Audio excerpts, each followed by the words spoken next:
Hello.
कम होते जा रहे हैं,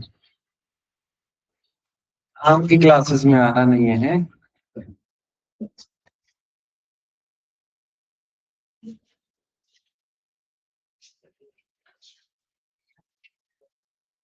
कल कहाँ तक कर लिया था हमने?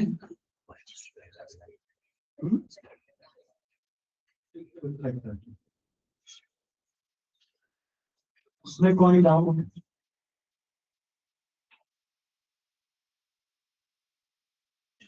हाँ, कोई भी डाउट नहीं?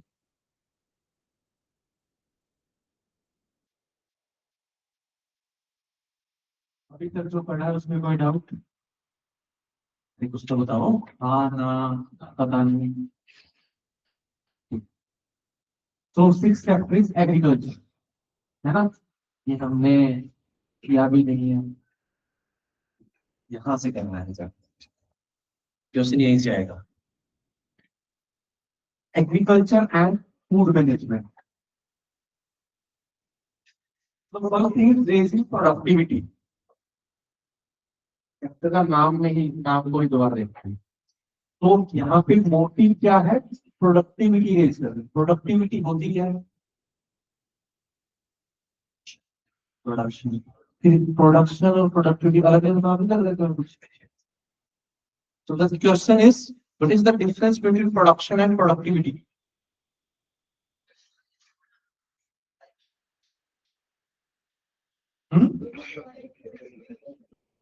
क्या? Quality wise production. मान लो वीट, वीट की प्रोडक्शन और प्रोडक्टिविटी क्या डिफरेंस? कि अच्छी क्वालिटी के बीज लगाए वो प्रोडक्टिविटी हो गई।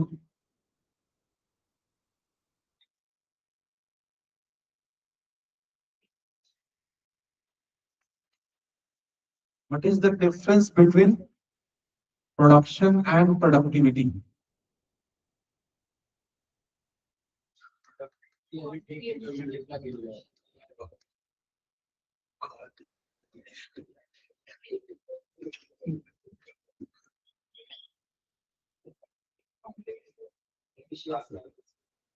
प्रोडक्टिविटी मतलब मोस्ट एफिशिएंट और इफेक्टिव मैनर में आउटपुट देना। What do you mean by production?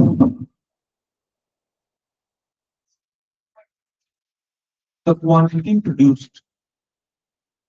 ठीक है, आपके केस में एक फार्मर है, उस फार्मर के पास 5 एकड़ है।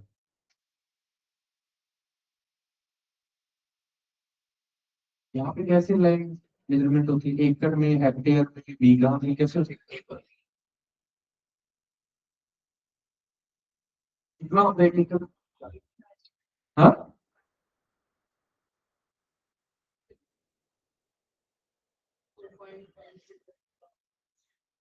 तुम गाँव से आता हो? हाँ तो बताओ कितना देंगे क्या? और कोई लैंड की नहीं, कनाल बीघा उनका 20वां मैक्सिमम सेंचुरीज यूज कर रहे होते हैं 20वें में ना आपको एक मिनट में छोड़िए तो ऐसे ही बात करता हूँ काम कर 5 एकड़ उसके अंदर उसने क्या लगा दिया मान लो 20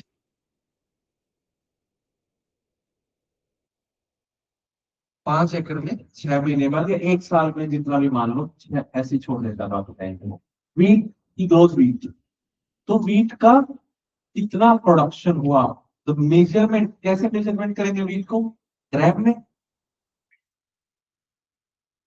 केजी में हमारे यहाँ एक होता है मन बोलते हैं 40 केजी को मन बोलते हैं या अलग अलग है हमारे यहाँ कैसे बोलते हैं 5 किलो बोलते हैं पसेरी ठीक है 20 केजी बोलते हैं धौन 40 केजी बोलते हैं मन एंड 100 केजी बोलते हैं क्विंटल और या फिर it is measured in 1000 KG that is called tons मान लो वीट की आपसे 5 एकड़ है कितना हुआ कितने क्विंटल होगा कितनी प्रोडक्ट 1 एकड़ में कितना हो जाता है 20 20 क्विंटल यही है एवरेज हमारे यहाँ भी कितना हो जाता है मान लो 20 क्विंटल 1 एकड़ तो 5 में कितना हुआ 100 क्विंटल हुआ actual production is called production how much he has produced बात समझ में आई? अब आते हैं प्रोडक्टिविटी इसको अपनी क्या देखनी है एफिशिएंसी देखनी है productivity is related to efficiency but what it is actually is production per unit area है एक यूनिट एरिया मान लो यूनिट एरिया लेते हैं एकड़ में तो आप प्रोडक्शन पर एकड़ 1 एकड़ में कितना प्रोडक्शन हुआ that is productivity generally at official level it is measured in hectare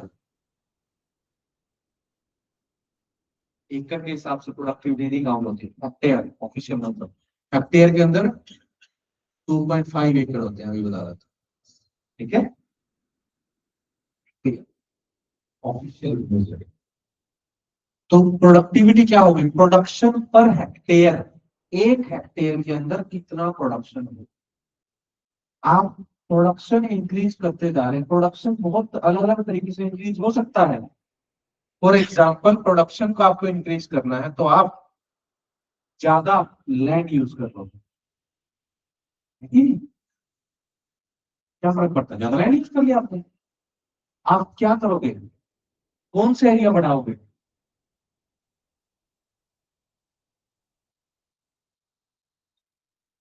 cropping area बढ़ा दोगे ठीक है आपने क्रॉपिंग एरिया आपने क्रॉपिंग एरिया को इंक्रीज कर दिया आपका ज्यादा प्रोडक्शन हो गया पहले आप 2 एकड़ में खेती करते थे 5 में करने लगते थे प्रोडक्शन तो बढ़ गई ना बट प्रोडक्टिविटी हो सकता ना बढ़ी 1 एकड़ में आप कितना प्रोडक्शन निकाल रहे हो समझे कि समझे production is related to efficiency it will increase with what type of irrigation method you are using for example irrigation मान लो फ्लड इरिगेशन होता है फ्लड इरिगेशन पता है अरे बस ऐसे ही खुला छोड़ दिया पानी बहा दे flood irrigation but you are using micro irrigation techniques like drip irrigation sprinkler irrigation ठीक है सब सरफेस इरिगेशन तो ये इरिगेशन मेथड करने से अराउंड आपकी प्रोडक्टिविटी 35% इंक्रीज हो रहा है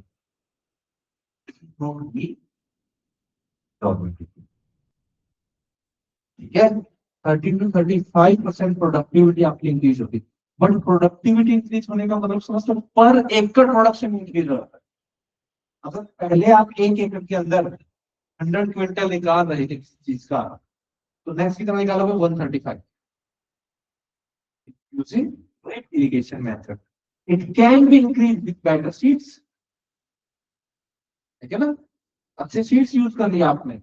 It can be used with better fertilizers, better management of agriculture.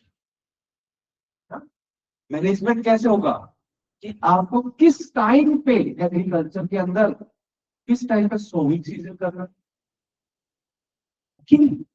Time period के हिसाब से. कैसे?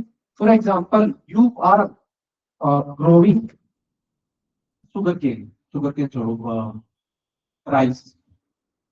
ठीक है, आपको राइस को ग्रो करना है. तो इफ योर ग्रोइंग, आपको जब ग्रो करना होगा तो शुरू में क्या होता है? ट्रांसप्लांटेशन होता है, जो हमारे मेथड होता है. बाकी दूसरे मेथड भी आते हैं. ये तो बात पक्की है कि शुरू में ही जो राइस उसको बहुत ज्यादा पानी चाहिए होता है to make its one plant. ठीक है, बात समझ आएगी नहीं आई? उस टाइम पे बहुत पानी चाहिए होगा. तो आप पानी दे पाएंगे कि नहीं दे पाएंगे, it will be dependent upon your irrigation method. मगर आप उसको अगर मॉनसून सीजन के साथ जोड़ दें, आपको पता है कि मेरा मॉनसून इस टाइम पे आ रहा है, आप उस टाइम पे ग्रो करें. क्रॉपिंग पैटर्न चेंज करने से प्रोडक्टिविटी से कभी नहीं होगी. ठीक है, बात समझ में आएगी नहीं आई? फिर आपको कुछ प्रोड्यूस करना है. For example you want to produce rice. मुझे इधर देखो ध्यान से, आपको राइस प्रोड्यूस करना है, मगर राइस के लिए बहुत ज्यादा पानी चाहिए होगा and you are mostly dependent upon monsoon. तो आप क्या देखोगे कि इस साल आईएमडी की प्रेडिक्शन देख लो, इस साल मॉनसून की तरह नहीं मानो. Is this a year of El Nino और ला नीनो? क्या होता है एल नीनो?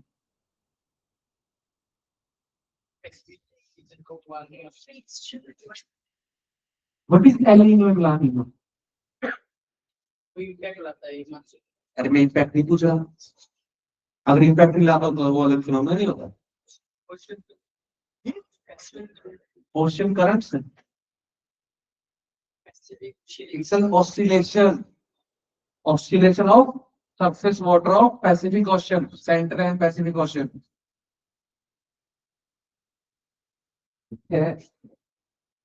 Oscillation क्या होते हैं? What are oscillations? हाँ, यस, इंजीनियर हो गए. कोई भी ऐसा मोशन जो रिपीटेड हो, हमेशा एल नीनो आएगा फिर ला नीनो आएगा, एल नीनो आएगा ला नीनो आएगा, एल नीनो आएगा ला नीनो आएगा. रिपीटिशन हो रहा है कि नहीं हो रहा? तो ऑसिलेशन हुआ कि नहीं हुआ? ठीक है, अब सब पैटर्न अगर कुछ क्या तो 3 बार ला दिए एल नीनो आने के बाद एक साल ला नीनो आएगा, या 3 साल ला नीनो आएगा और एल नीनो आएगा. अब जब एंसुरी क्या है?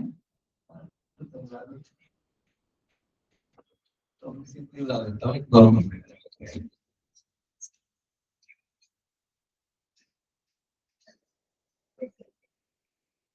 ये क्या है?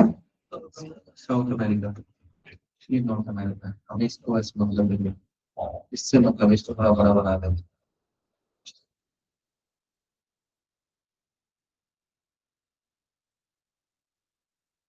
कौन सी कोस्ट है? चिले है, पेरू. ठीक है,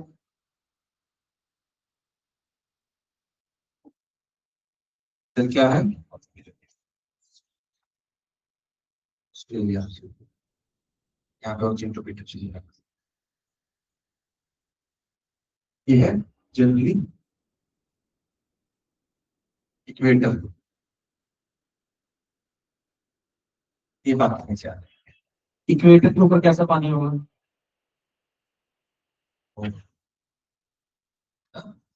ट्यूटोरियल करना चाहूंगा. यहाँ पे गर्म पानी.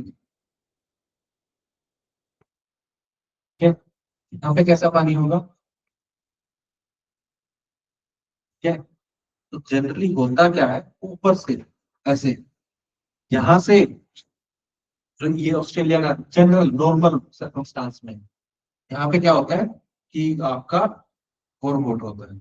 और ये वार्म एंड ठंडा, इसका कोई ऐसा नहीं है कि वार्म मतलब इतने डिग्री सेल्सियस, ठंडा मतलब इतने डिग्री सेल्सियस, नो, रिलेटिव। और एकदम रिवर्सल नहीं होता सारी चीज का यहाँ पे, तो उसकी डिग्री कम हो जाती है। यहाँ पे वार्म होगा, यहाँ पे कोल्ड होगा। कोल्ड करंट जो होता है क्योंकि यहाँ पे अपवेलिंग होती है, अपवेलिंग होगी तो क्या होगा,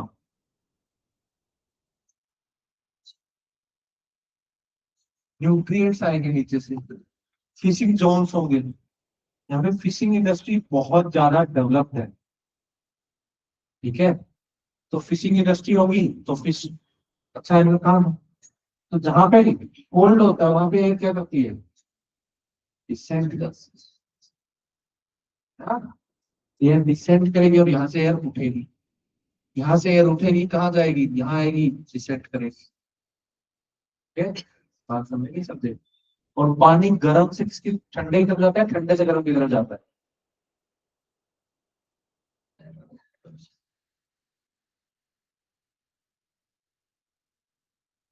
क्या फर्क पड़ता है, कहीं से नहीं भी जा सकते, कोल्ड करंट और वार्म करंट क्या होते हैं भाई। एयर ऐसे उठेगी यहाँ आएगी, पर नीचे से ऐसे सरफेस से मूव करेगी। तो सरफेस से मूव करेगी तो वाटर भी ऐसे मूव करेगा, ठीक है।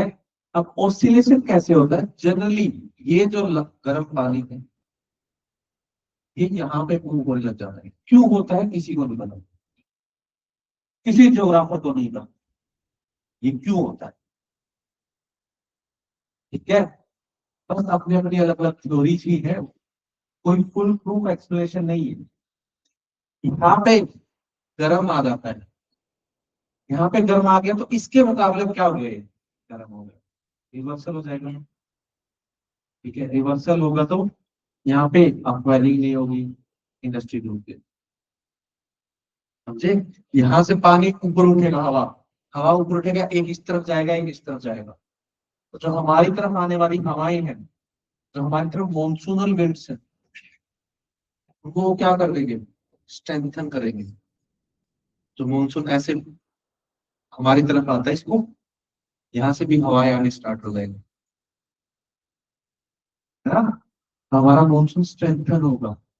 बाकी और भी चीजें हैं जो उस तरफ अफ्रीकन रीजन के अंदर है, जो इंडियन ओशन डायपोल्स बनते हैं, पॉजिटिव नेगेटिव, वहां पे जाना है। हर चीजों की बस डिग्री इंक्रीज कर देते, ठीक है। तो मेरा इकोनॉमी में पढ़ाने का मतलब इसका क्या है, तुमको इसकी पता होना चाहिए if you are a farmer. तो अगर मैं फार्मर को एक जानकारी देता हूँ, अगर मैं एम किसान ऐप लेके आता हूँ, अगर मैं किसान चैनल लेता हूँ, या फिर मैं क्या करता हूँ, केसीसी सेंटर्स बनाता हूँ, क्या यूनिवर्सिटीज का लिंकेज करते हो, ये बात तुम्हें तो पता है ना। तो तुम उस गरीब किसान किसान को, उस अनपढ़ किसान को जाके समझा सकते हो कि इस साल नहीं करना भाई, इस साल साथ में 1 एकड़ में मिलेट लगा लो, अगर सूखा पड़ गया तो हैचिंग हो जाएगी, नहीं। तो प्रोडक्टिविटी बहुत सारी चीजों पर डिपेंड करती है।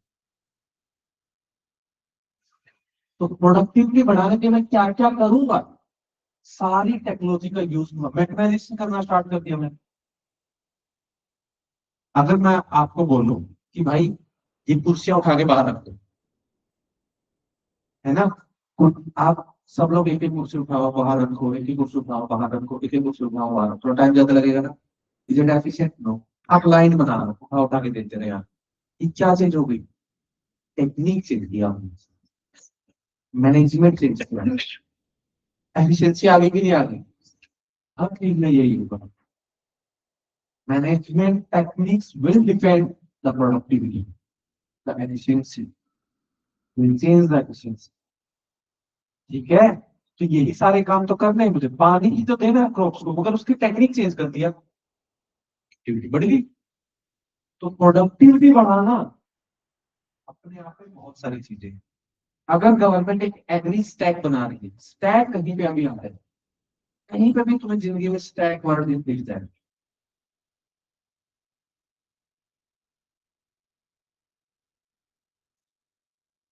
स्टैक होता क्या है? हाँ, हाँ। स्टैक वर्ड का मतलब क्या है अंग्रेजी में?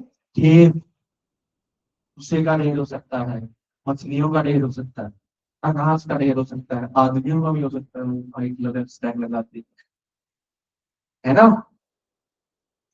तुम्हें क्या समझना है? कुछ चीजें इकट्ठा की है, इसके आगे मैं एग्री स्टैक लगा दूं। Generally this word is used in the comparison of digital world.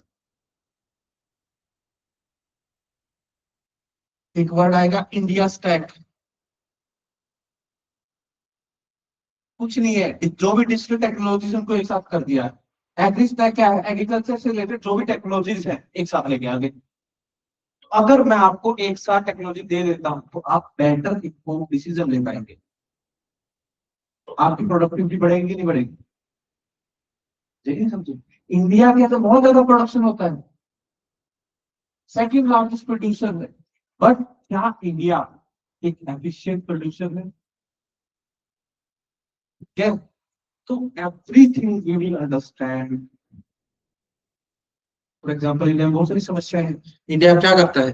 Water exports करता है। ये वर्ड सुना है? एनवायरमेंट के अंदर वाटर एक्सपोर्ट्स। वाटर एक्सपोर्ट्स क्या हो सकता है? पानी बाहर भेजना, एग्रीकल्चर के थ्रू पानी बाहर भेजना। अब बताओ, हम राइस भेज रहे हैं बाहर, शुगर केन भेज रहे हैं बाहर। वो राइस और शुगर केन को बनाने में पानी कहाँ का खर्च हो रहा है? डेयरी इंडिया का। तो भाई डेयरी कंट्री में तो वाटर प्रॉब्लम आएगी ना? आएगी कि नहीं आएगी? तो ये सारी चीजें फार्मर को बोलने में प्रोडक्टिविटी बढ़ेगी। क्या? किसान क्रेडिट बढ़ा दो उनका। केसीसी बढ़ा दिया आपने, केसीसी उसको क्या किया? किस चीज के लिए? किसान क्रेडिट कार्ड। वैसे क्रेडिट कार्ड ही है वो, तो एग्जैक्ट क्रेडिट कार्ड नहीं होता, लोग दे देते। कार्ड वैसे बोल दिया उसको, बनता भी उस कार्ड मतलब उसका यूज नहीं करते, कार्ड लेके आते। ठीक है, वो किस लिए है? कि पर एकड़ के हिसाब से उसको क्रेडिट दे दो। क्यों दे दो? ताकि वो अपनी ऑपरेशनल नीड्स को ही पूरा कर पाए। ऑपरेशनल नीड्स, भाई आप आज खेती करने वाले हो, आपकी 6 महीने के बाद फसल निकलेगी, उसको बेचोगे तो पैसे आएंगे। उससे पहले तुमको खाद भी चाहिए, बीज भी चाहिए, फर्टिलाइजर सब चीजें चाहिए। कोई फॉर एग्जाम्पल इरिगेशन की टेक्निक के कुछ करना है, वो काम करोगा, है कि नहीं? जो एंटायर फील्ड है फार्म, उसको तैयार करोगे, है कि नहीं? तो ये क्या होगी? ऑपरेशनल नीड्स होगी। इसके अलावा तुम्हारे घर भी चलाना है।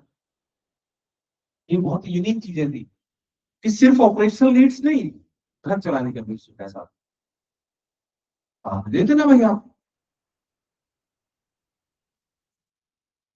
है कि नहीं? मुझे इस चीज को समझते हैं आगे।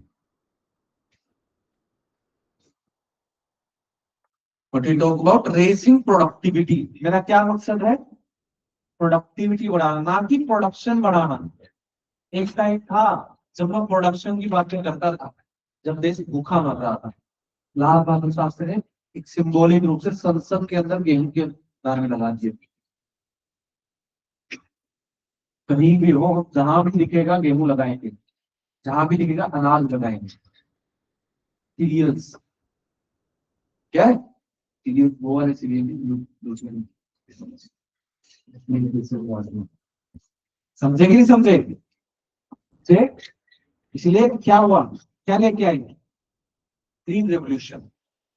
आई थिंक ये डिस्कस तो पहले भी कर सकते हैं, ग्रीन रेवोल्यूशन के बारे में, है ना?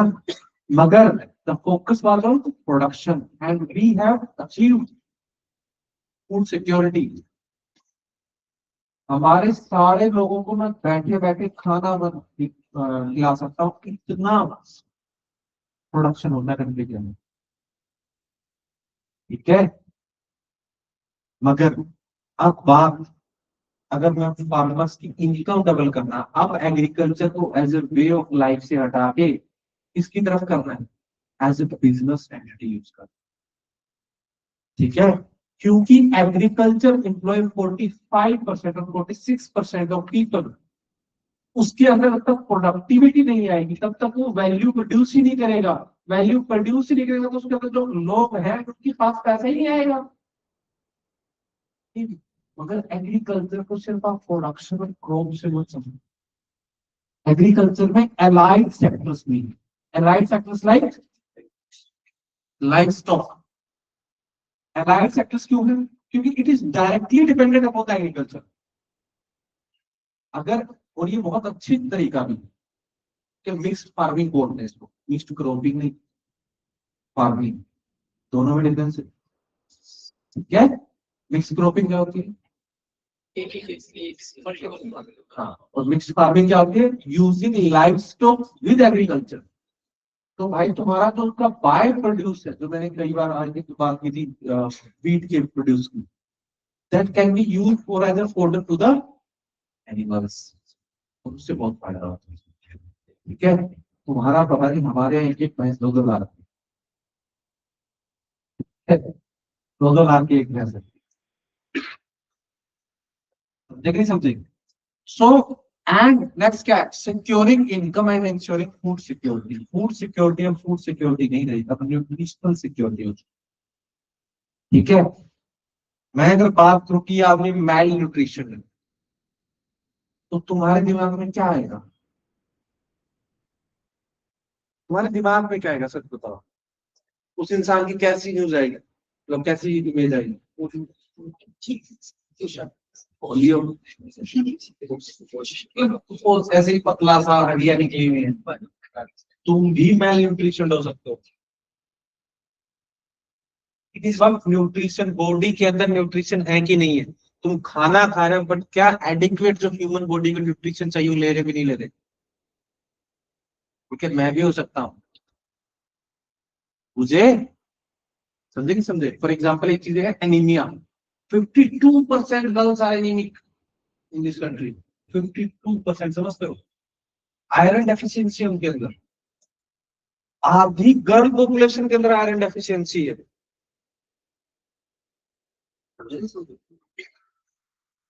सो we are moving towards nutritional security. इससे पहले हम बस खाना होना चाहिए, इस पे डिपेंडेंट है। खाना हो कैसा भी, वो खा जाए, दैट इज फूड सिक्योरिटी। लेकिन जो बॉडी के लिए एडिक्वेट न्यूट्रिएंट्स है वो आप नहीं ले रहे, दैट इज न्यूट्रिशनल सिक्योरिटी। सो अगर हम बात करें एग्रीकल्चर सेक्टर की, तो देखिए entire agriculture sector grow at 4.7%। मगर जो क्रॉपिंग वाला पार्ट है, जो क्रॉप प्रोडक्शन वाला पार्ट है, it only grow 4%। But see the allied sectors, livestock 6.1%. Value addition from livestock is 6.1%. See the fishing and aquaculture. New blue revolution is going on in this country. Aquaculture क्या होता है? अरे fishing को अलग से लिख दिया। एक्वाकल्चर क्या होता है? आर्टिफिशियल हो तो इनलेट फिशिंग हो गई, पर्ल बनाना। यस, तुम पानी में प्रोडक्शन को फिश ही क्यों समझते हो? और भी तो है, सी ग्रास लगा लो, सीवीड्स लगा लो, है ना, क्रैप प्रोडक्शन कर लो, झींगे बीगे लगा लो, लगा लो मतलब पाल लो। So aquaculture is whatever production I can do from water. Aqua word एक साइंटिफिक वर्ड फॉर वाटर। क्या तो एक्वाकल्चर क्या होगा? ऐसी वर्ड से बहुत कुछ होता है, जैसे एक्वापोनिक्स एक वर्ड आया है, कुछ नहीं है वो। पोनिक्स मतलब प्रोडक्शन, एक्वा मीन्स पानी। तो जो क्रॉप लगा रहे हो अब वो पानी में लगा रहे हो, बस। एयरपोनिक्स कुछ नहीं है, हवा में, मिट्टी नहीं है, बस कुछ और शब्द से उसको सपोर्ट कर रहे हो। मैं देखा कभी अच्छा से किसी में गए होंगे, किसी का ऑफिस में गए हो तो वहाँ पे एक छोटी सी फ्लास्क रखा हुआ वाटर का, ट्रांसपेरेंट सा, उसमें एक पेड़ लगा हुआ मिलेगा, वो एक्वापोनिक्स। है ना, उसमें कोई मिट्टी नहीं है, कुछ नहीं, फिर भी वो पेड़ है ना, न्यूट्रिएंट देते रहो, उसका काम चलता रहेगा। That is aquaponics. ठीक है।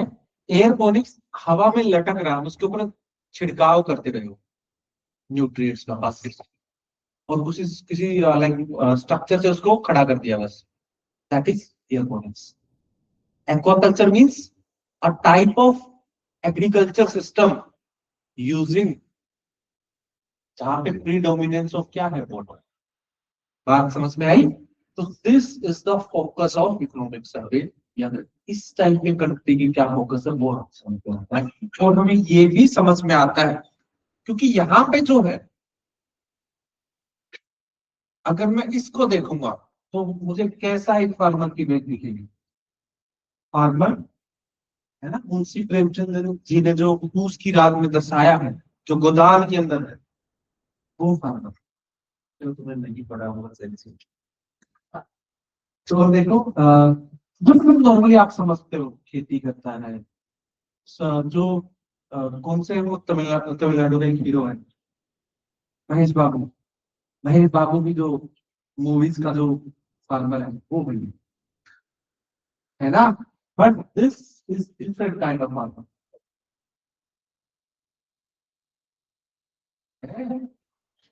This is a farmer who is businessman. तो एग्रीकल्चर सेक्टर में ग्रोथ किस तरफ हो रही है? बिजनेस। ये बात समझना है, कंट्री के अंदर agriculture system is changing. Next, policy consideration, यहाँ पे इतना अच्छा दिया हुआ नहीं है, आप पढ़ते हैं।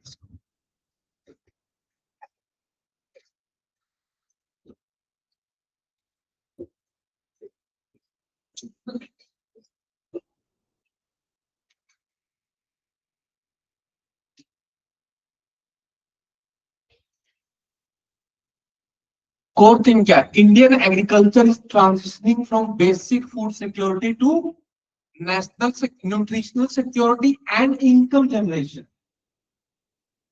क्या, ड्रिवन बाय एलाइड सेक्टर, हमने बात की ना अभी, allied sector, digital infrastructure, they are using M-Kisan app and a shift towards sustainable and climate resilient farming. Climate resilient farming क्या होती है? जैसे कोई क्लाइमेट किससे प्रॉब्लम ना हो, जो क्लाइमेट चेंज से रेजिलियंट है। सूखा पड़ रहा है, कोई दिक्कत नहीं, मेरे एग्रीकल्चर चलता है। क्यों, कैसे होगा वो? आप ड्रोट टॉलरेंट क्रॉप्स ले आओ, आप वीट के अंदर बाजरे की बीज डाल दो, क्या है? जो मिलेट्स है, millets are generally drought tolerant, like ragi. Ragi कौन से एरिया के अंदर होती है? देखो, ड्रोट ड्रोन एरिया में it is tolerant to drought, it is tolerant to high temperature. तो इफ आप ये सब चीजें ग्रो कर रहे हैं, आप क्लाइमेट चेंज से रेजिलिएंट होंगे नहीं होंगे? That's what we are. So first overview करें हम एग्रीकल्चर एंड एलाइड सेक्टर का, तो ग्रोथ में कंट्रीब्यूशन तो हमने देख ही लिया, लेकिन लाइफ स्टॉक की CAGR, CAGR होता है compound annual growth rate, is 12.77%। इसमें ऑन एन एवरेज ग्रो किया है फाइनेंशियल 15 से फाइनेंशियल 24 तक। फिशरी के अंदर प्रोडक्शन 140% इंक्रीज हो गया, तो भी नहीं 140%। प्रोडक्शन बोल रहा हूँ यहाँ पे, प्रोडक्टिविटी नहीं बोल रही बात यहाँ पे, लेकिन कब से कब की बातें कर रहा हूँ,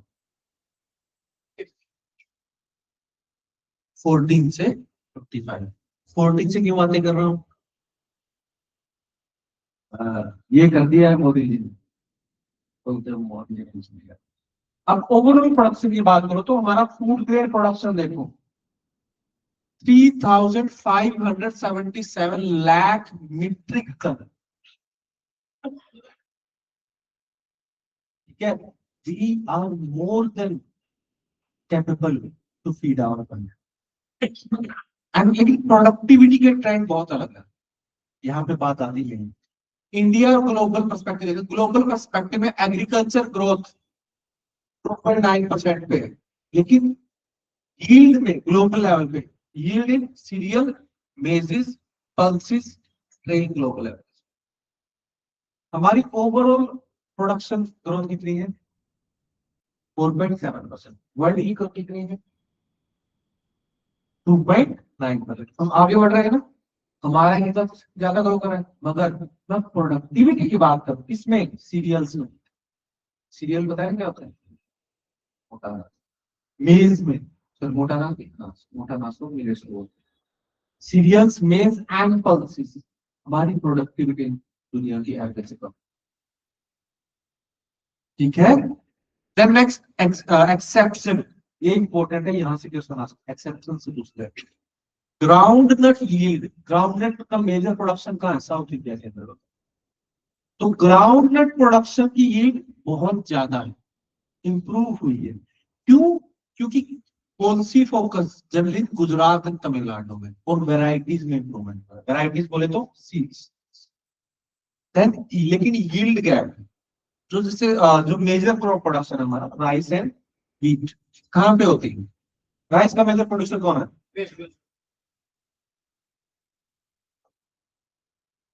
व्हीट का ऐसा है,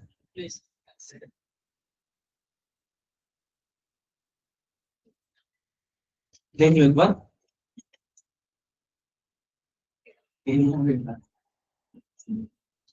देख रहे एक बार गूगल सर्च करके।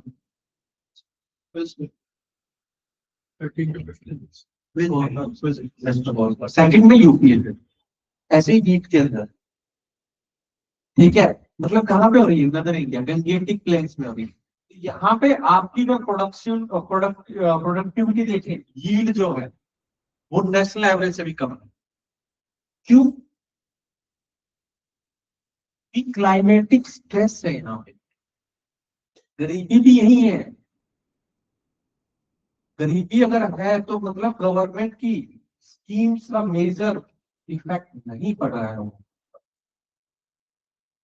Government is more connected to this people. यहाँ पे प्रोडक्टिविटी या फिर यील्ड गैप नहीं। नेक्स्ट है प्रोडक्शन के ड्राइवर क्या क्या है, प्रोडक्टिविटी के, जो जिसकी वजह से हमारी कंट्री के अंदर प्रोडक्टिविटी इंप्रूव हुई है। पॉलिसी एंड इंस्टीट्यूशनल इंटरवेंशन जो हमने बात की, बहुत सारी स्कीम्स है यहाँ पे, बार बार आएंगे। पॉलिसी एंड इंस्टीट्यूशनल सपोर्ट की मतलब देखिए, national food security and nutritional mission, इसमें हम we are focusing on nutrition. National mission on edible oils, edible oil का production. National mission Krishi Vigyan केंद्र, कृषि विज्ञान केंद्र क्या होते हैं? जैसे आप मान लो पुणे के अंदर लोगों को हटा दो, लोगों को हटा देते हैं, फार्मर्स अलग, ये ब्रॉडवे यहाँ पे खुला हुआ है। यहाँ पे हम खेती के बारे में बातें करते हैं, हम रिसर्च करते हैं, हम अलग अलग चीजों टेक्निक्स देखते हैं। ठीक है, अब फार्मर्स यहाँ आ सकता है और हमसे पूछ सकता है कि क्या करूँ हिसाब। नॉलेज डिसेमिनेशन के केंद्र, नॉलेज डिसेमिनेशन के centres, giving knowledge to the, बोलते हैं कृषि विज्ञान केंद्र। प्रोडक्टिविटी भी नीचे ले जाओ, नई टेक्निक्स भी इंसेमिनेशन नीचे। बात समझे आगे नहीं समझे? They give knowledge to the people, even सिर्फ नॉलेज नहीं देते। लाइक मैंने देखा ना, सोचा जब बीटी कोट आई थी, कृषि विज्ञान केंद्र से लोग आते थे, और आगे प्रोजेक्टर पे तो बच्चे थे, हमें तो नया प्रोजेक्ट चल रहा हुआ, तो प्रोजेक्टर पे आके समझाते थे लोगों को। अभी भी अलग अलग जगह पे प्रोग्राम्स करते हैं ये लोग, to showcase the farmer and what you should know, what you should do and what you should not, what will the benefit of it.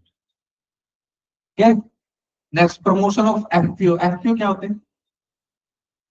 Farmer Producer Organization, this is about consolidation of land. अगर मैं बात करूं आपकी पुरानी चीजों की, तो हमने क्या किया था आजादी के बाद? एक साथ एक आदमी बहुत सारी लैंड भी समय बांट दी, यही किया था ना, लैंड होल्डिंग्स को फ्रेगमेंट करना स्टार्ट कर दिया।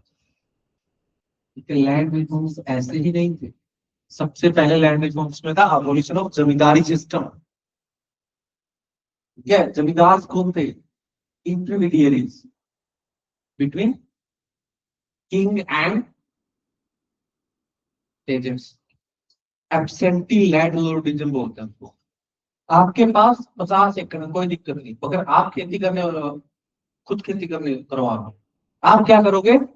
उन 50 एकड़ में से एक एक एकड़ 50 लोगों में बांट दोगे। तुम्हारे यहाँ पे खेती करनी, तुम्हारे यहाँ पे खेती करनी, आधी प्रोड्यूस मैं ले लूंगा, आधी तुम रखेगा। ठीक है, लैंड के ऊपर जिसकी जमीन है वो है ही नहीं, उसको बोलते हैं क्या? Absentee landlordism. बुझे? तो सबसे पहले जमींदारी सिस्टम को अबोलिश किया गया। उसके बाद क्या कर दिया गया? लैंड सीलिंग लगाई गई। एक आदमी कितना, एंड ऐसे थे जमींदार थे, देवर यू कैन से इंस्टीट्यूशंस था एक प्रॉपर, ऐसे नहीं खुद से ही कर रहे थे वो, गवर्नमेंट उनको लेजिटिमाइज कर रही थी। यस, बहुत सारे उनको रेवेन्यू भी तो चाहिए था ना, रेवेन्यू भी इकट्ठा करते थे। ठीक है, तो they had legitimacy not just in British period but before that also. जागीरदार थे, है ना। एक और थी कुछ, कौन सी लैंड होती थी? आईसी इक्ता लैंड, इक्तादार थे। नहीं, so they had the legitimacy। तो सिस्टम को, इंस्टीट्यूशन को ही अबोलिश किया गया। देन लैंड सीलिंग्स लगाई गई। लैंड सीलिंग मतलब एक आदमी के पास कितनी लैंड हो सकती। ठीक है, फिर क्या किया गया?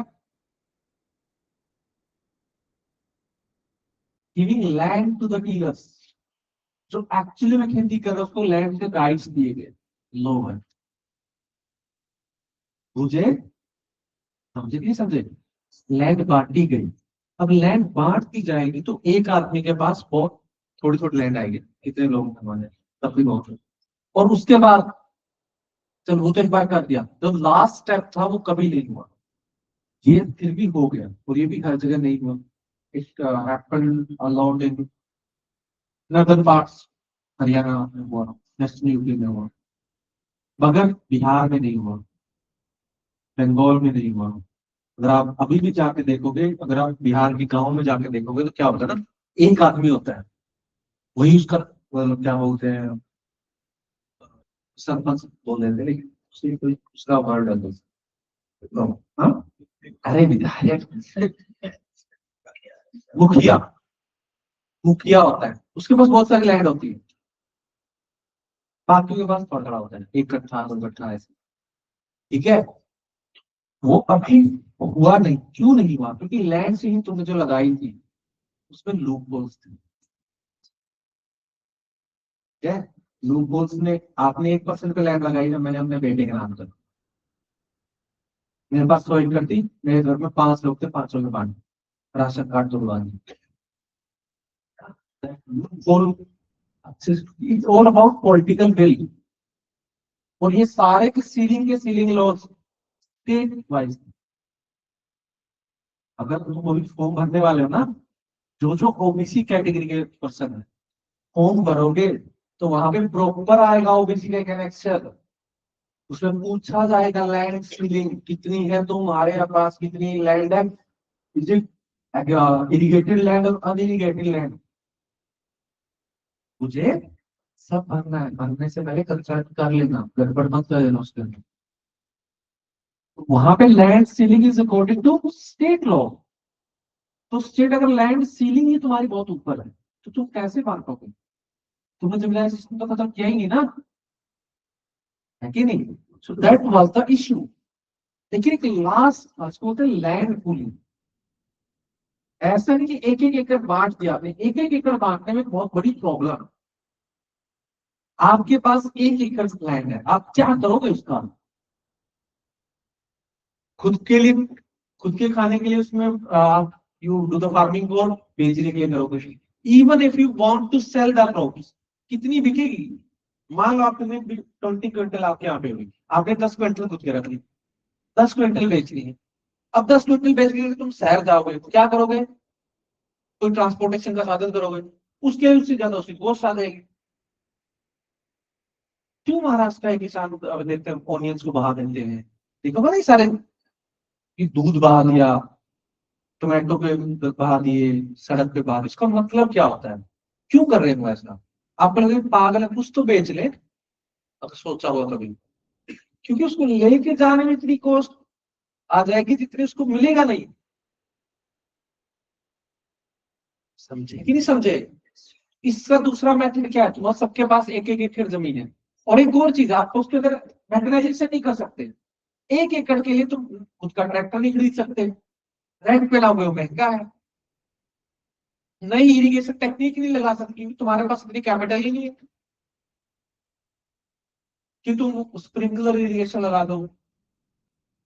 बोर नहीं खोद सकते ग्राउंड वाटर के लिए, बोर खोदने में एक बोर में जल्दी 5-6 लाख खर्चा आ जाता है। कहां से लाओगे 1 एकड़ का किसान?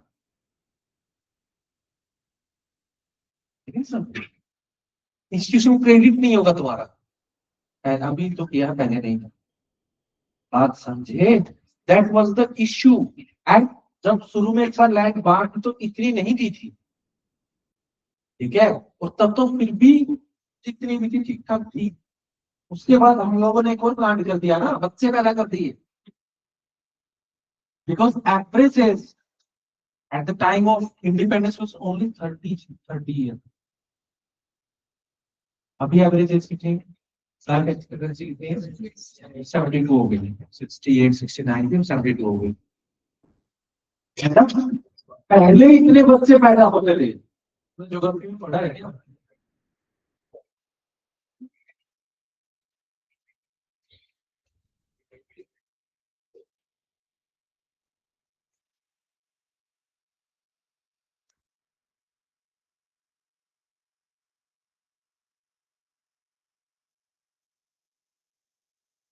Population transition.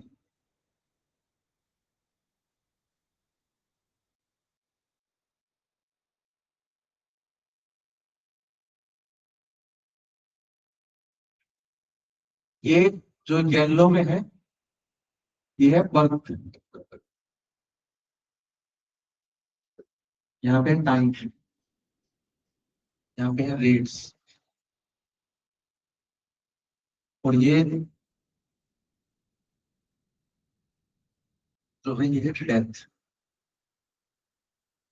Death rate.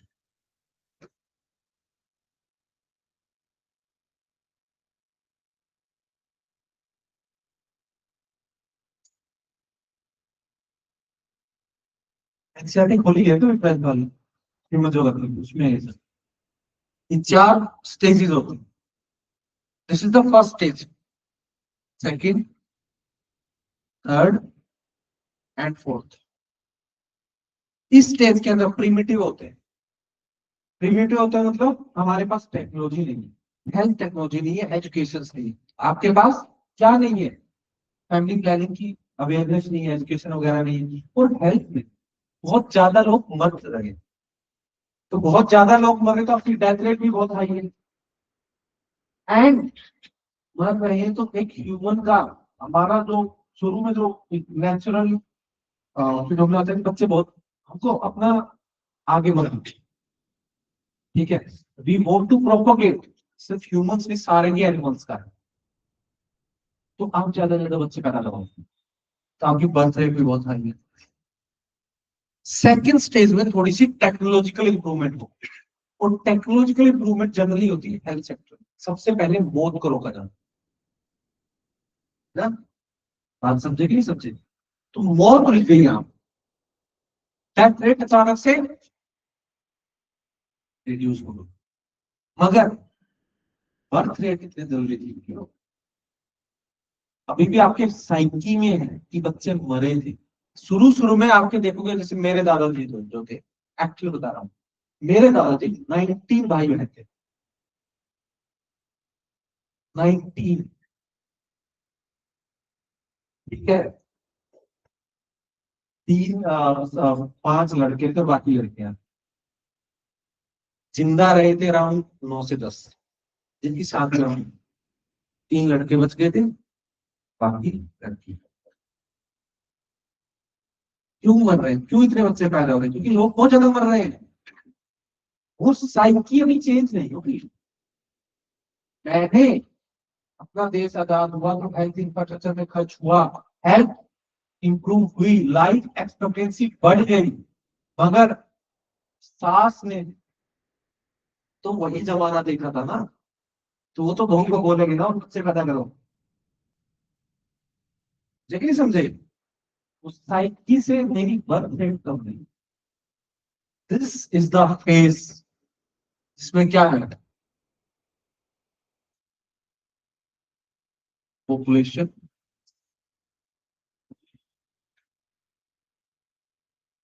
Time लगता है। समझे कि नहीं समझे? अब अगर पॉपुलेशन होगा, अब मैं हम वापिस आ जाते हैं अपने वाले लैंड वालों पे। तो लैंड तुमने जब दी थी, तुमने चलो मान लिया एक एक आदमी को 10 एकड़ दे दी, अब उसने 4 बच्चे पैदा कर लिए, ये करा गई ना। लैंड क्या होगी, फ्रेगमेंटेशन। एवरेज लैंड होल्डिंग अगर आप देखोगे सबसे कम बिहार में। क्यों? पॉपुलेशन बूम हुआ। अगर पॉपुलेशन बूम हो रही है यहाँ पे एजुकेशन कभी कभी, अभी तक फैमिली प्लानिंग कॉन्ट्रासेप्टिव अवेलेबल ही नहीं है लोगों को, पता नहीं तो क्या होगा, बच्चे ही पैदा होंगे। उसकी वजह से होगा क्या, लैंड फ्रैगमेंट होगा। ठीक है, why people of Bihar are migrating. Migration दिख जाता है ना, यहाँ पे लोग आए हुए हैं हमारी जॉब चाहिए, वो है क्यों, क्योंकि तुम्हारे लीडर्स ने उनको फेल कर दिया है। वहां पे लैंड फ्रैगमेंट हो गई, सब जगह खेती ही हो रही थी। Bihar was the leader state. हमेशा बिहार में गरीबी नहीं रही है, लेकिन 80 ईयर्स में फेल कर दिया। और ऊपर से तुम्हारे दंगे, हिंदू मुसलमान का सिस्टम, भाई उनको एजुकेशन दी ही नहीं कि मैं किस बेसिस पे वोट करूं। और हमारे इंडिया में तो जो वोटिंग का सिस्टम नहीं है, वो कुछ नहीं हो सकता उस चीज का। जाके देखो ना, उनसे बात करके देखोगे कि यार क्या हो गया, कुछ नहीं साहब, गंगा मैया ने डबो दिया। समझे, वो they don't know, they don't care कि भाई तुम्हारे लीडर का काम है रोकना। 80 साल में तुमसे एक बाढ़ की प्रॉब्लम नहीं सुनती है। मतलब generally I am against revolution, ठीक है, I am person of stability. लेकिन वहां जाके देखोगे ना, तुमको समझ आएगा कि इन्होंने सारे के सारे, इट डजेंट मैटर कौन पार्टी है, सारे लोगों को, सारी ब्यूरोक्रेसी को गर्दन पकड़ के गंगा में डुबोया क्यों नहीं। लोग मर जा रहे हैं, घर के घर बह जा रहे हैं, कुछ नहीं है, बट पॉपुलेशन बहुत हो रहा है। This is the reason. तो लैंड फ्रैगमेंट हो गई। अब एक आदमी के पास अगर छोटी सी लैंड है तो वो करेगा क्या उसमें, उसको सर पे रख के नाचेगा। इसलिए माइग्रेशन होता है। कहीं और से नहीं होता माइग्रेशन, हरियाणा से नहीं होता, महाराष्ट्र से बहुत कम होता, फिर भी होता है। तमिलनाडु से नहीं होता, राजस्थान से बहुत होता है। सेम थिंग, राजस्थान में प्रोडक्टिविटी नहीं, सूखा है, ड्रॉन, और ज्यादा से ज्यादा लैंड इस डिजर्टिफाइड। हमने छोड़ा ही नहीं ना कुछ, अरावली अभी भी खा ही रहे हैं। अरावली खा जाएंगे तो वो जो डेजर्टिफिकेशन राजस्थान तक रुका हुआ था, मिड राजस्थान तक, वो हरियाणा में भी आएगा, वो एमपी में भी आएगा, वो यूपी में भी आएगा। तीनों की मैंने देखिए, बात समझ आई। ऐसा नहीं है जो होता है ना, पड़ोसी के घर में आग लगेगी, लगते तुम्हारे तक भी आएगी। समझे कि नहीं समझे? अब फ्रेगमेंटेड लैंड का करना क्या चाहिए, पुल करो उसको। Land pulling was the fourth step in land reforms. कभी ये ही नहीं, पहले तो 3 स्टेप भी अच्छे से नहीं होते। जमींदारी सिस्टम फॉर्मली अबॉलिश हो गया, that was the first thing, वो बहुत अच्छे से वहां है। कोई जमींदार नहीं, जमींदारी वाज अ टाइटल। मगर उसके बाद giving land to the tiller, taking land from the zamindar and giving it to the tillers. Tillers मतलब तो किसान एक्चुअली जो वर्क कर रहा है, खेती कर रहा है, वो नहीं हुए। और थर्ड फोर्थ तो हुआ ही नहीं लैंड पूरी। लैंड पूलिंग का मतलब क्या, मैंने तुमको सब एक एक जमीन है मान कितने बच्चे हैं, अरे कितने हो तुम लोग क्लास में, 40 बार मैंने एक साथ 40 एकड़ को इकट्ठा कर दिया, और तुमको बता रहा जितना भी जो भी इसकी अगर हम प्रोडक्शन होगा 40वां हिस्सा तुम्हारा। अच्छी मैनेजमेंट कर दी मैंने, अच्छी एग्रीकल्चर टेक्निकल यूज कर सकता हूँ, क्योंकि वैसा कैपिटल अवेलेबल हो गई, एक इकट्ठा मिलके एक ट्रैक्टर खरीद लिया, उसके इक्विपमेंट्स खरीद लिए, अब मैं 40 एकड़ की खेती एक साथ कर सकता हूँ एक ट्रैक्टर ट्रैक्टर से, खर्चा बच गया मेरा। अच्छे सीड्स ले आया, 40 किसान में से मैंने 10 का 5 की जिम्मेदारी लगा कि जाओ और दिल्ली यूनिवर्सिटी के अंदर, सॉरी दिल्ली के अंदर पूसा यूनिवर्सिटी है, वहां पे जाके अच्छे सीड्स के बारे में पता करके आओ और लेके आओ। तुम्हारी प्रोडक्टिविटी इंक्रीज होगी कि नहीं होगी, प्रोडक्शन इंक्रीज होगी कि नहीं होगी, बेनिफिट होगा कि नहीं होगा। तो इसके लिए बनाई जाती है फार्मर प्रोड्यूसर ऑर्गेनाइजेशन।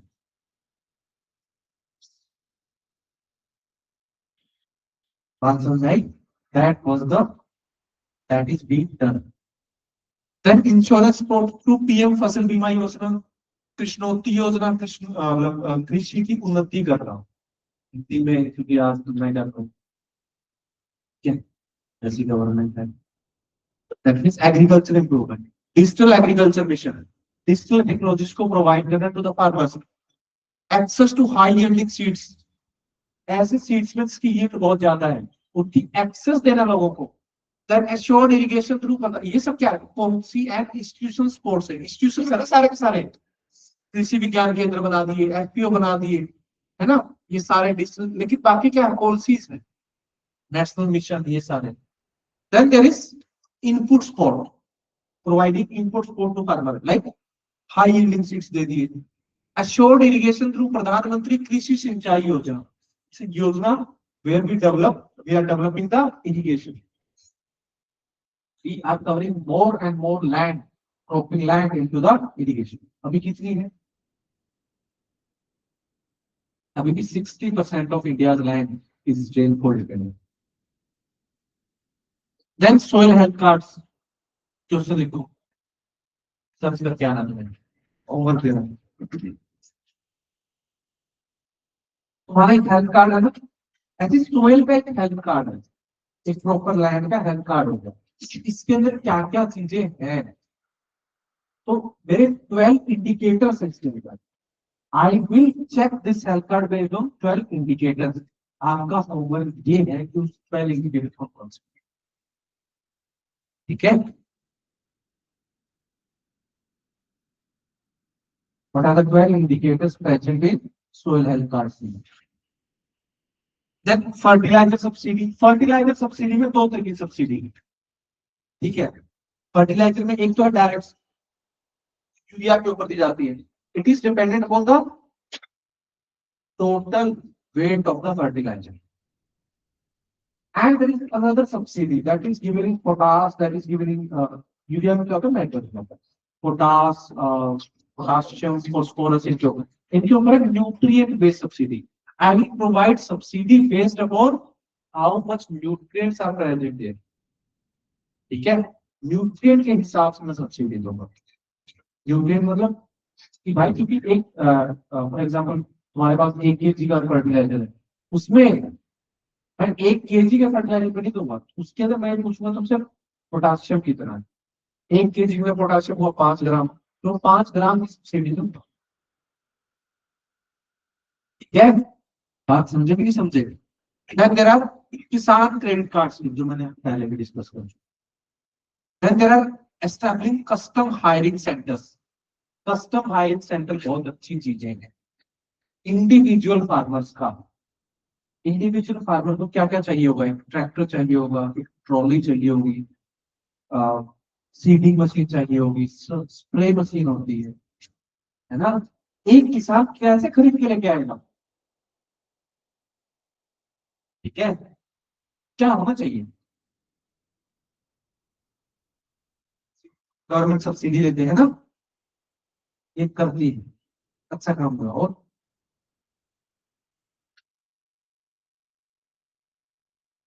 हम्म, बोलो,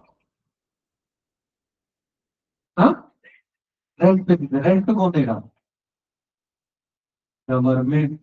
government will establish a centre in each district और ईच ब्लॉक, जहाँ पे बहुत सारी चीजें अवेलेबल होंगी। और यहाँ पे पीपीपी क्यों नहीं कर लेते हम? किसी एक बंदे को पकड़ू मैं, बोलो तुम खोल ले यार, 10 ट्रैक्टर रख, 10 ट्रॉली रख, 50 या ऐसी 10 सीडिंग मशीन रख, अलग अलग मशीन रख तू अपने यहाँ पे एक ब्लॉक के अंदर या एक गाँव के अंदर, और रेंट पे देता है, लेकिन सब्सिडाइज रेंट पे देना। अब मेरा इन किसान को खरीदना नहीं पड़ा, है कि नहीं? बट मैकेनाइजेशन हुआ कि नहीं हुआ? मेरा मकसद क्या था? मैकेनाइजेशन होना। अगर वो उसे लगेगा कि उसको इंडिविजुअल होना चाहिए तो कल को फायदा होगा, वो खुद से खरीद लेगा। अगर तुम एक सब्सिडी देते रहोगे तो होगा क्या? फार्मर विल बी डिपेंडेंट हो गया तुमसे। तुम उसकी कैपेसिटी बिल्डिंग करो ना। Custom hiring centres are this capacity building. ठीक है। Then food and mouth disease control program for livestock. Livestock के फूड एंड माउथ की डिजीजेज आती हैं। Then there is प्रधानमंत्री मत्स्य किसान समृद्धि सहाय योजना फॉर फिशरीज, फिशरीज के प्रोडक्शन को इम्प्रूव करना। Then there are income spot, ये अलग है। पहला क्या है? प्रधानमंत्री किसान सम्मान निधि, इनकम को इम्प्रूव करना। 6,000 देते हैं एक साल में, एक साल में 6,000 पर मंथ, 3 मंथ में 2,000। ठीक है, जो भी है जितना भी है, ज्यादा बड़ी चीज है नहीं। पर मंथ के हिसाब से एक बार मतलब कितना मिला? 500। ठीक है वो, ठीक है, ठीक है वो। मगर कौन से बॉक्स के अंदर आएगी? WTO कौन से बॉक्स के अंदर आएगी किसान सम्मान निधि?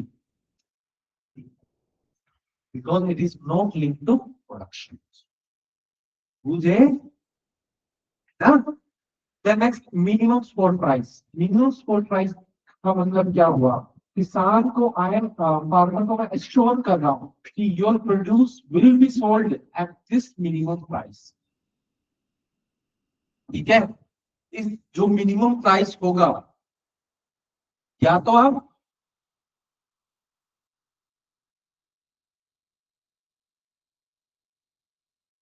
You can sell it to the anyone, private vendor. अगर कोई और नहीं है तो मैं खरीद लूंगा। एश्योरेंस तो ये मतलब हुआ ना, आप धक्के से तो क्या ही सकते हो बीजेपी, है कि नहीं? तो इसमें दो तरीके से एमएसपी डिसाइड होता है। करता कौन है? CACP, this is a agriculture ministry, ये रेकमेंड करता है। ठीक है, रेकमेंड ये करेंगे, लेकिन देगा कौन? Who approve MSP? CCEA। इसका नाम पहले कोई पॉलिटी में सुना है क्या?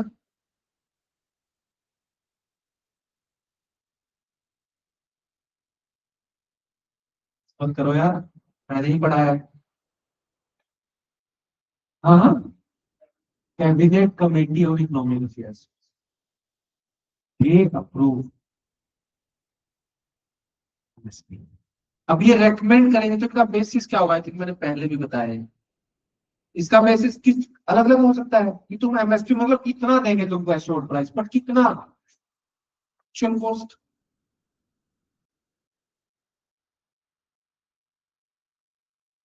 है ना? एक्चुअल कॉस्ट हो सकती है कि जितना तुम्हारा लगा है, पैसे खर्च हुए हैं, उसके ऊपर उतना दे दो, उसके ऊपर 50% एक्स्ट्रा करके दे दो ना, क्या ही फर्क पड़ता है कि नहीं? है ना? एक्चुअल कॉस्ट हो सकती है। मगर किसान सारा अपना सीधे खरीदता नहीं है, उसकी फैमिली लेबर भी तो लगती है।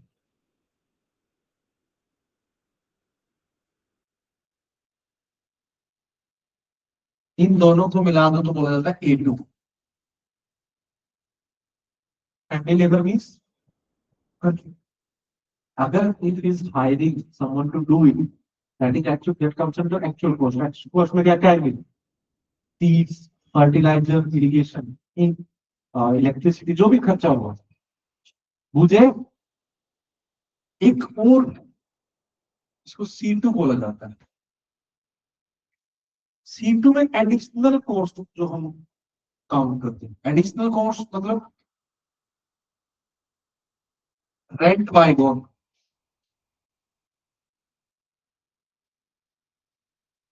किसान की खुद की जमीन है, रेंट का खर्चा तो देखा ही नहीं मैंने। तो ये है, अभी गवर्नमेंट किस पे देती है, A2 के ऊपर, ठीक है।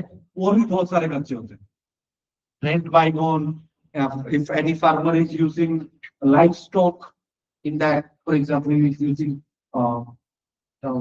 ox, है ना, खुद की कोई भी चीज को यूज कर रहा है, उसका खर्चा नहीं देते, ठीक है। लेकिन स्वामीनाथन कमेटी ने चीजों के ऊपर रिकमेंड किया था, और ये सारा प्रोटेक्ट का, farmers are demanding C2 cost for MSP. Government is providing A2 cost for MSP. मुझे, है ना। Then there is PM Mandhan योजना, इसके अंदर भी है, आप एक तो खरीद ही लो, या पे और भी 2-3 तरीके हो सकते हैं इसको प्रोवाइड करने के। यू कैन प्रोवाइड, आप क्या करो, किसान को बोल दो कि आप बेच दो जितने में भी बेचना है ना, हो सकता है नहीं हो सकता कि आप बेच दो। फॉर एग्जाम्पल MSP आपने डिसाइड कर दिया, बट आप प्रोक्योर ना करो, आप क्या करो, 2000 मान लो आपने MSP दे दिया, आप बोलो मार्केट प्राइस से बेच दो, मार्केट प्राइस से मान लो 1800, अब 200 रुपए किसान को, तो आपका प्रोक्योरमेंट का खर्चा नहीं आएगा। प्रोक्योर करके आप क्या करोगे, फूड ग्रेन स्टॉक पाइल करोगे, स्टॉक पाइल करोगे तो सड़ जाएगा, क्योंकि फॉर एग्जाम्पल बहुत सारे टेक्नोलॉजिकल इश्यूज भी होते हैं। अगर आप देखेंगे तो फूड ग्रेन्स की स्टॉक पाइलिंग में डिफरेंट मेथड यूज होते हैं, एक और पुराना मेथड, इसको बोलते हैं plinth and cover. Plinth and cover एक मैकेनिज्म होता है, आपने क्या किया, थोड़ा सा ऊंचा किया इसको, इसके ऊपर बोरियां रख दी,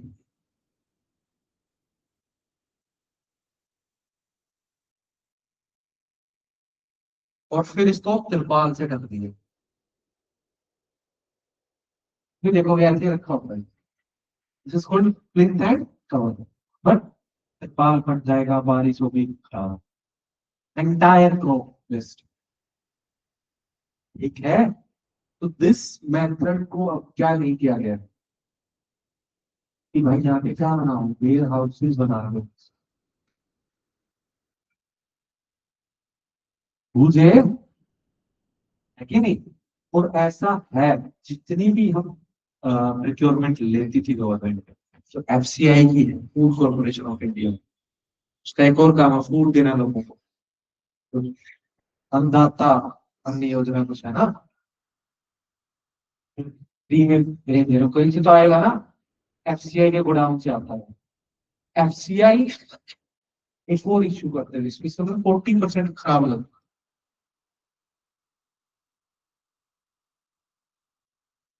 40% में से ऐसा बोला जाता है कि 30% ब्लैक मार्केटिंग करते थे। वो वाला है ना, चूहे खा गए, सिर्फ दारू खा सकते हैं चूहे, ये तो खा ही सकते हैं,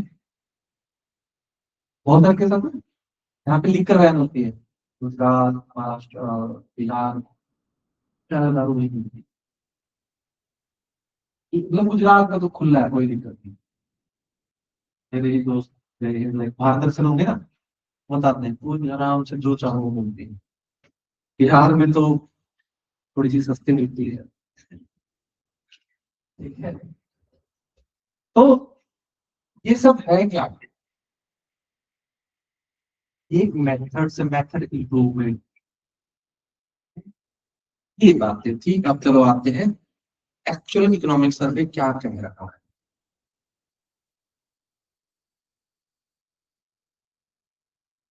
प्रोडक्टिविटी ट्रेंड हमने बात की, ग्राउंड यील्ड, अच्छा ये तो बात करी, ड्राइवर्स, मिशन मोड चेंज क्या है, national food security mission renamed to National Food Security and Nutrition Mission because we are focusing on nutritional crops, nutritionals like millets, और उसको भी एक अलग से नाम दे दिया श्री अन्न। क्या है श्री अन्न? मोदी जी ने नाम दिया। Then there is another thing, edible oils. Edible oils कौन से? खाने के लिए यूज करते हैं, ठीक है? तो ओलिव ऑयल्स होते हैं, ठीक है? वेजिटेबल्स ऑयल्स होते हैं, उसमें इंपोर्ट करते हैं।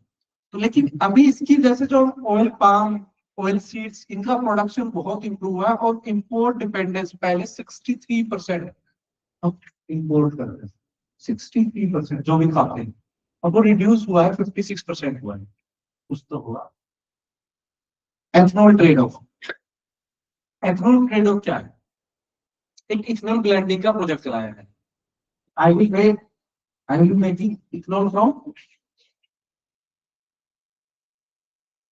इथेनॉल कैसे कैसे बनती है? मोलेसिस, मोलेसिस क्या होता है? सिर्फ शुगर से, कैन से इथेनॉल बनती है? किसी भी चीज से बन सकती है, इसके अंदर स्टार्च और इथेनॉल बन जाएगी। क्या बायोगैस बनती है, बायोगैस भी हर चीज से बन जाएगी, चाहे लकड़ी से बना हो,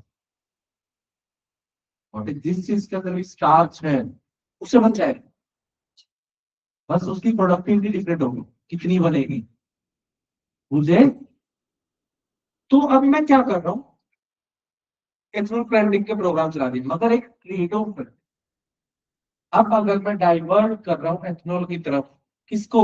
फूड प्रोडक्शन को, तो मेरी फूड सिक्योरिटी पे असर आएगा कि नहीं आएगा? नेक्स्ट हॉर्टिकल्चर, एक हॉर्टिकल्चर का मिशन है, mission for integrated development of horticulture. इसने प्रोडक्टिविटी हॉर्टिकल्चर की बहुत इंप्रूव की है, ठीक है? कितनी प्रोडक्टिविटी भी होगी? 12 million hectare, million tonne per hectare, metric tonne per hectare, ठीक है? Then improving productivity, critical input and technology, high yielding seeds लाए हम, धन धान्य कृषि योजना। अब धन धान्य कृषि योजना लास्ट के बजट के अंदर आ गई, लास्ट ईयर। तुमने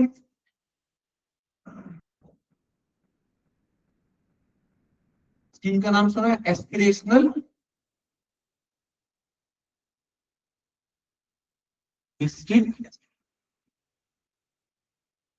प्रोग्राम, सुना इसका नाम? नहीं भी सुना तो सुन लो। मैंने एंटायर इंडिया के छंटे हुए घटिया 100 डिस्ट्रिक्ट छोड़ी, घटिया मतलब ऐसे नहीं,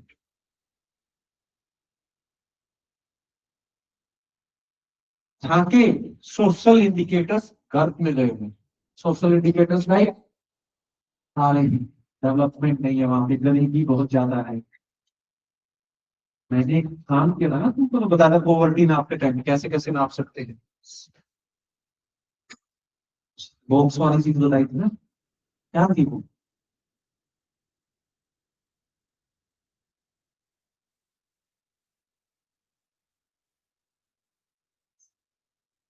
एरिया बेस्ड अप्रोच, वो तो पता है। ये चलो छोड़ो, 100 डिस्ट्रिक्ट मैंने ले ली। 100 डिस्ट्रिक्ट कौन से डिस्ट्रिक्ट है? वेरी पुअर, सोशल इंडिकेटर बहुत कम है। मेरा कंट्री इन्हीं डिस्ट्रिक्ट की वजह से डूबा हुआ है, बाकी का तो फिर भी ठीक है, ये डिस्ट्रिक्ट खराब है। फॉर एग्जाम्पल महाराष्ट्र में कुछ डिस्ट्रिक्ट मिल जाए, तुम्हें पता होगा ना? हाँ? महाराष्ट्र में डिस्ट्रिक्ट है कि नहीं है? Specifically I think Marathwada region में मिलेंगे, है कि नहीं? तो मैंने कंट्री से 100 को डिस्ट्रिक्ट ले लिए। अगर मैं इनको इंप्रूव कर दूं तो मेरी कंट्री की ओवरऑल इंप्रूवमेंट हो जाएगी, नहीं हो जाएगी? टारगेट तो ग्रोथ हुई नहीं हुई। अब इनके अंदर भी क्या इंप्रूव करना है? ये क्या है? Low hanging fruit.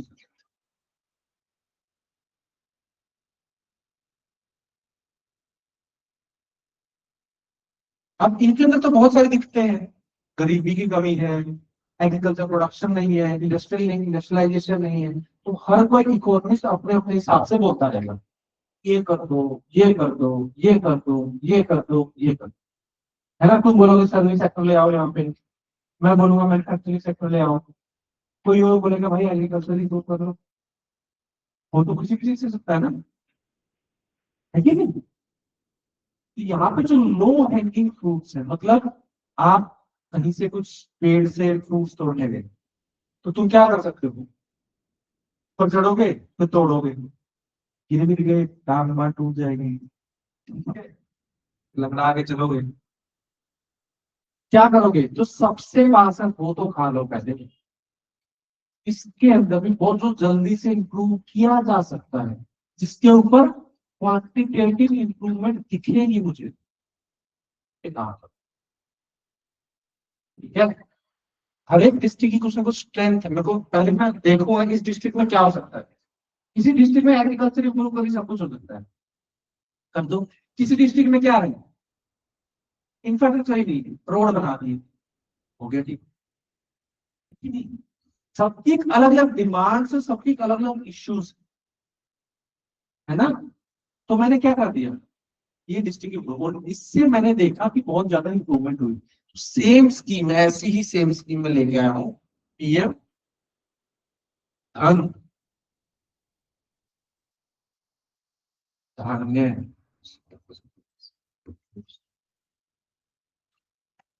मैं 100 ऐसे डिस्ट्रिक्ट लूंगा जहाँ पे एग्रीकल्चर बहुत ही घट गया है, एग्रीकल्चर प्रोडक्शन नहीं है, प्रोडक्टिविटी नहीं है, और वहां के भी मैं लो हैंगिंग फ्रूट्स पे काम करता हूँ। फॉर एग्जाम्पल, किसी डिस्ट्रिक्ट के अंदर क्या नहीं है, ग्राउंड वाटर की इशू है, किसी डिस्ट्रिक्ट में सोयल की इशू है, किसी डिस्ट्रिक्ट में फर्टिलाइजर की इशू है, ही नहीं। कहीं पे कुछ हो सकता है, कहीं पे कुछ हो सकता है, कहीं पे कुछ हो सकता है। तो हम वहां पे हर जगह अलग अलग तरीके से काम करते हैं। ओवरऑल मेरी एग्रीकल्चर प्रोडक्शन प्रोडक्टिविटी, ठीक है कि नहीं, समझे। तो that's what we are doing. Boost productivity, storage, credit lagging region, जहां पे जो कमी है उसको दूर करेगा। Then irrigation, gross irrigated area rose to 55%, यानी 60% लोगों का 40 था ना, अभी इंप्रूव हो चुका है, क्योंकि प्रधानमंत्री कृषि सिंचाई योजना पर करोड़ मोर ड्रॉप की वजह से। Then soil health card balance, for example NPK, N क्या है, नाइट्रोजन, पी क्या है, फॉस्फोरस, के क्या है, पोटाशियम। इनका एक प्रॉपर आइडियल रेशियो है कि अगर आप कहीं पे 4 kg यूरिया डाल रहे हो, मतलब क्या डाल रहे हो, नाइट्रोजन डाल रहे हो, वहां पे 2 kg क्या डाल रहे हो, फॉस्फोरस, और 1 kg एक्चुअल कितना है। हर जगह देखिए यूरिया कितना नजर आएंगे, देखो 10.9 रेशियो 4.1 रेशियो 1। अगर 1 kg पोटासियम डाला जा रहा है तो 4.9 kg फॉस्फोरस डाला जाता है, एंड 10.9 kg क्या डाला जा रहा है। तो सोयल हेल्थ कार्ड बनाऊंगा तो इससे हेल्प मिलेगी नहीं मिलेगी, पता चल जाएगा कि यहाँ पे दिक्कतें हैं। देन एक और है digital soil mapping. Digital soil mapping कैसे की जा रही है, ये सारी चीजें ड्रोन से मैंने कैप्चर की। सोयल के अंदर यहाँ पे ये इश्यू है, यहाँ पे ये इश्यू है, यहाँ पे इश्यू है, 80 मिलियन हेक्टेयर कंप्लीट हो चुका है।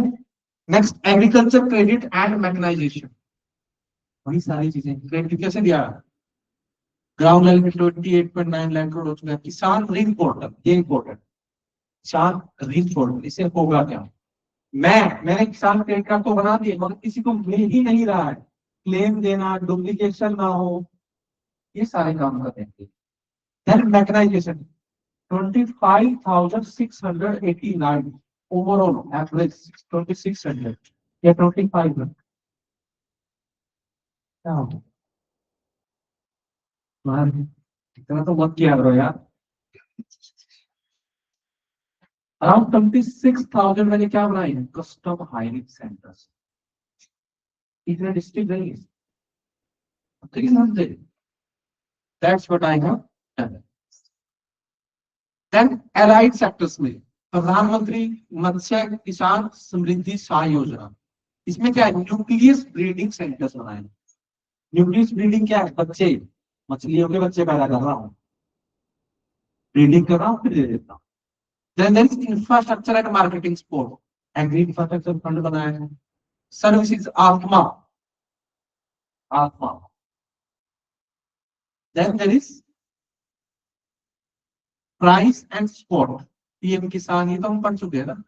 क्रॉप इंश्योरेंस, प्रधानमंत्री फसल बीमा योजना, इसमें क्या है 4.19 करोड़ फार्मर्स इससे जुड़े हैं। And there is tech integration in it. Tech integration का मतलब क्या हुआ कि जैसे क्लेम जो है वो टेक्नोलॉजी से क्लेम मिल जाए, आपको इधर उधर ना भागना पड़े। I can compete, I can compare it against this year. है? Then there is cooperative, PACS, ये तो पता है ना आपको, क्या था PACS? बोलो बोलो, क्या था, क्या था PACS? ये क्या थी, बोलो बोलो। अरे फुल फॉर्म तो मैंने ही बता दी, प्राइमरी एग्रीकल्चर क्रेडिट सोसाइटी। आगे बताओ,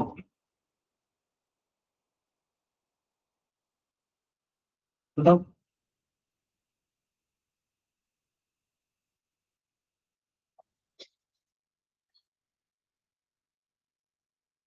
बताओ, PACS क्या था? Primary agriculture credit society, full form मैंने बता दी, इसके आगे बताओ।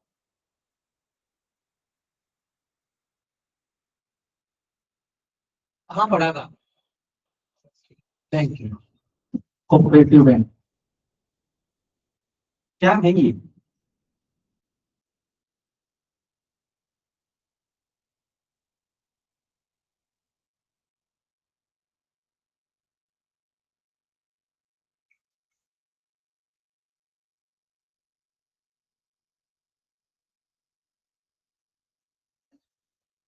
बताइए बताइए,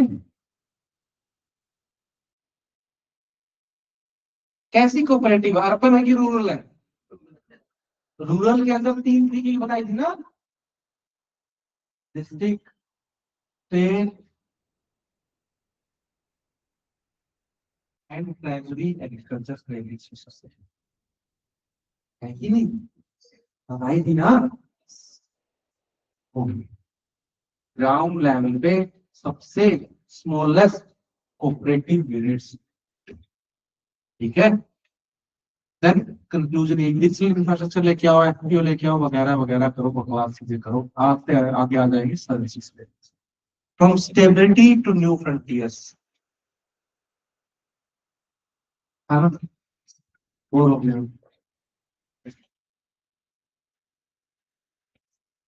बनाया, यही है बस। एग्रीकल्चर सेक्टर में इसको पढ़ लेना, कोई इससे ज्यादा कुछ नहीं आने वाला। हाँ, इसके अंदर जो मैं स्कीम की रेफरेंस दी हुई है उसको अलग से उठा के पढ़ना, वो बिल्कुल इसमें आ जाएगा reference, ठीक है। तेरी स्कीम की रेफरेंस है, इनके अलावा कुछ नहीं आने वाला एग्रीकल्चर से just, not talking about development, ठीक है। पता चला कुछ सब ज्योग्राफी की आ जाएगा कुछ काम, टॉकिंग अबाउट एग्रीकल्चर इकोनॉमी, ठीक है। मुझे अगर इरिगेशन से आएगा तो ज्यादा टेक्निक पूछ लेगा, वो क्या डिफरेंस है, अभी नहीं आएगा, कोई काम नहीं आएगा। आ चुके हैं क्वेश्चन। प्रधानमंत्री कृषि सिंचाई योजना के बारे में पूछ सकता है, ठीक है। इसके बारे में पढ़ना है, एक मोटी मोटी चीज मैंने बता दी किस चीज के लिए। पर करो मोल दो, productivity improvement through irrigation, but the finances or nuances of the scheme will happen. अगर कुछ समझ में ना आए मैं कहूँगी, ठीक है। इसके अलावा और कुछ नहीं आना। Then there is next service sector.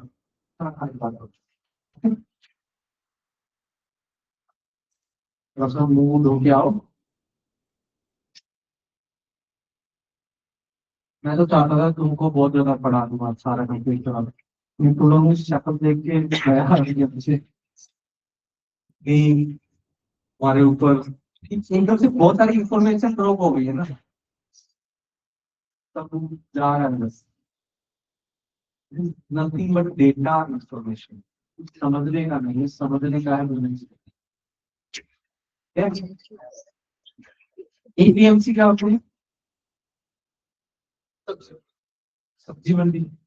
सब्जी मंडी नहीं है कुछ।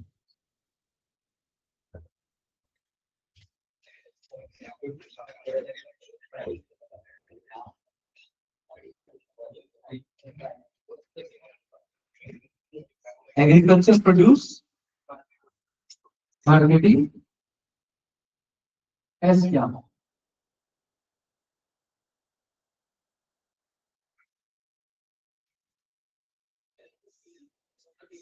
हाँ क्या?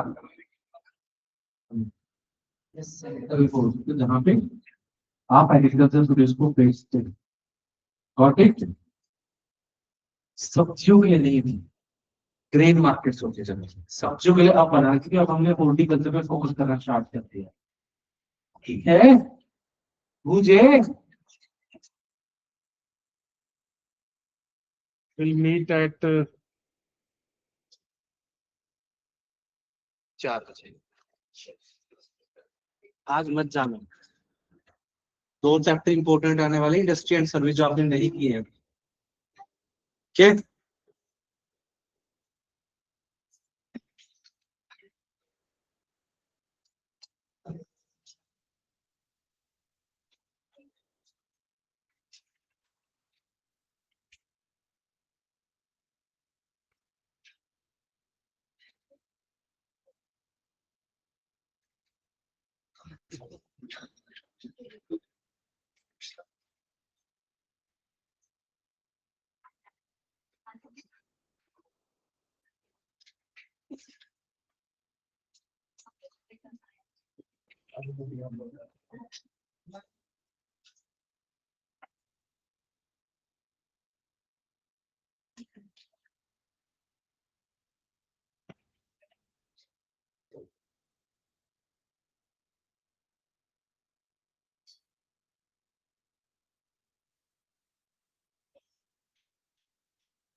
ऑप्शन मध्ये जातोय मॅनेज रिकॉर्डिंग मध्ये जातो स्टार्ट रिकॉर्डिंग दाखवते मला इकडे.